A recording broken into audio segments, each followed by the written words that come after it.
नमस्कार, मैं हूं आपके साथ नम्रता। वो दिन दूर नहीं जब उद्धव ठाकरे महाराष्ट्र की सियासत से कोसों दूर हो जाएंगे। दरअसल उनके मौजूदा हालातों को देखकर ऐसा कहा जाने लगा है कि उद्धव के पास ना ही अपने लोग बचे हैं, ना ही अपनी पार्टी बची है, ना ही चुनाव चिन्ह बचा है। जल्द ही पार्टी फंड और मातोश्री भी उनके हाथ से जा सकता है। लेकिन हाँ, एक शख्स है जो उद्धव के साथ इस बुरे दौर में भी मजबूती से खड़ा है। ये शख्स है संजय राउत। अब कुछ लोग इसे दोस्ती की मिसाल बता रहे हैं, कह रहे हैं कि दोस्ती हो तो संजय राउत और उद्धव ठाकरे जैसी, तो कुछ लोग संजय राउत को मनहूस बता रहे हैं। कह रहे हैं कि सिर्फ संजय राउत की वजह से ही उद्धव आज सड़क पर आ गए हैं। अब इसी कड़ी में अखिल भारत साधु समाज के मेंबर योगी देवनाथ ने संजय राउत पर तीखी प्रतिक्रिया दी है।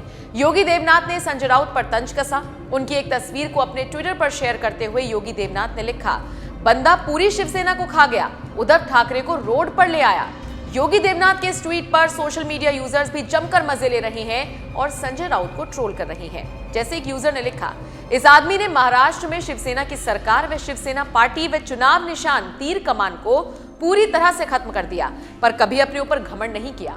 एक और यूजर ने लिखा, फिर भी देख लो, कोई घमंड नहीं है। लोग इसी तरह से संजय राउत को ट्रोल कर रहे हैं। वैसे आपको बता दें, संजय राउत हर तरफ से घिरे हुए नजर आ रहे हैं। हाल ही में संजय राउत ने मीडिया के सामने यह दावा ठोक दिया था कि शिवसेना पार्टी के नाम और निशान तीर धनुष को खरीदने के लिए 2000 करोड़ रुपए का सौदा हुआ। संजय राउत ने यह बयान ऐसे वक्त में दिया जब चुनाव आयोग ने महाराष्ट्र के सीएम एकनाथ शिंदे वाली शिवसेना को ही असली माना और उस गुट को ही तीर धनुष चुनाव चिन्ह आवंटित किया था। जरा सुनिए संजय राउत ने क्या कुछ कहा था।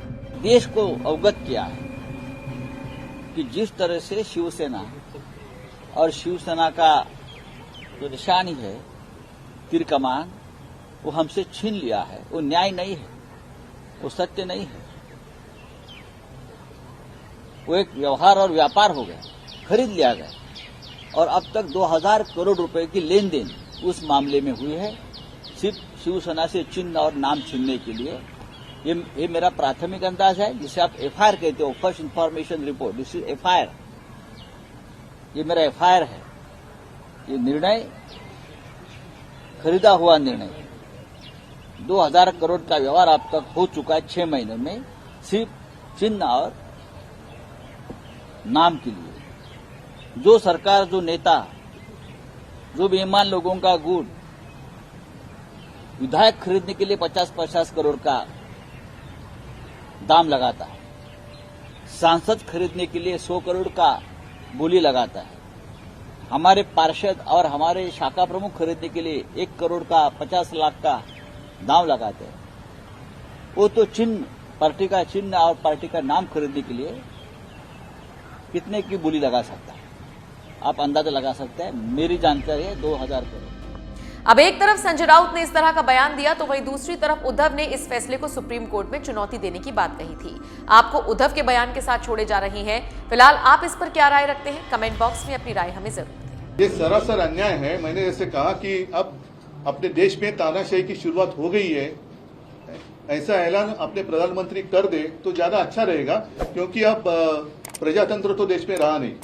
और जिस तरीके से उन्होंने आज फैसला सुनाया है, इतने दिनों से हमारे पीछे वो पड़े थे और जिस फॉर्मेट में उन्होंने जो भी मांगा, वो एफिडेविट था, फिर हमारे जितने सारे मेंबर्स हैं उनके भी सदस्य पत्र थे, लाखों के संख्या में हमने उनको दे दिए थे। इसके बावजूद आज वो अगर कहते हैं कि सिर्फ विधायक और सांसदों के ऊपर पार्टी किसके पास है ये तय उन्होंने किया, तो ये अन्याय है। फिर इतने दिनों तक हमें क्यों ये सब एक्सरसाइज करवाया?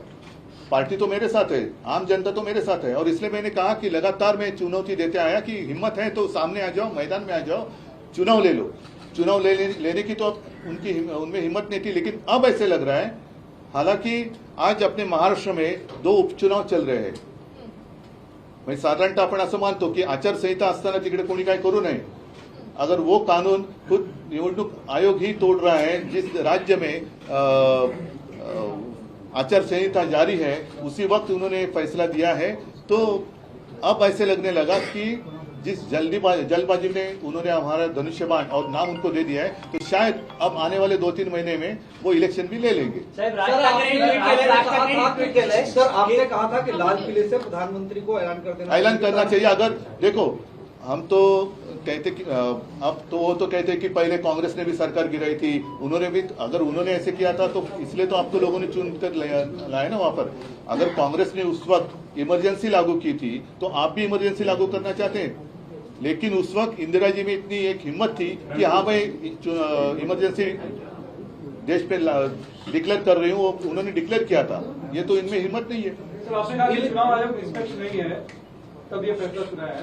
क्या आप इस फैसले को सर्वोच्च न्यायालय में चुनौती देंगे? बिल्कुल, हम चुनौती देंगे। आपको अभी भी निष्पक्ष लग रहा है? बिल्कुल लग रहा है, और हमारा मानना है कि वो अभी आखिरी एक उम्मीद है।